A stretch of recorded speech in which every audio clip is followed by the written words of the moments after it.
আজকে বুধবার দিবাগত রাত, আর এই রাত্রিতে শুধুমাত্র 2 রাকাত নামাজ আদায় করার এত ফজিলত আপনি ভাবতেও অবাক হয়ে যাবেন।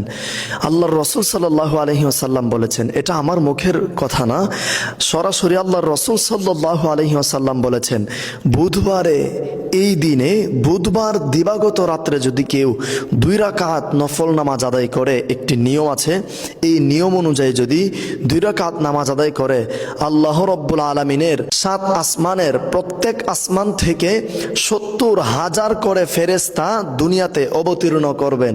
অবতীর্ণ করে এই বুধবার দিবাগত রাত, মানে বুধবার দিন গিয়ে রাত, আজকে রাত, এই রাত্রিতে যে ব্যক্তি 2 রাকাত নামাজ আদায় করবে, রসুল বলেন আমার ওই উম্মতের আমল নামায় 70,000 ফেরেশতা প্রত্যেক আসমান থেকে আসবেন। 7 আসমান থেকে 70,000 ফেরেশতা করে এসে একবারে ফজরের আগ পর্যন্ত নয়, শুধু কিয়ামত পর্যন্ত আপনার নামে সওয়াব লিখতেই থাকবে, লিখতেই থাকবে, লিখতেই থাকবে। সুবহানাল্লাহ।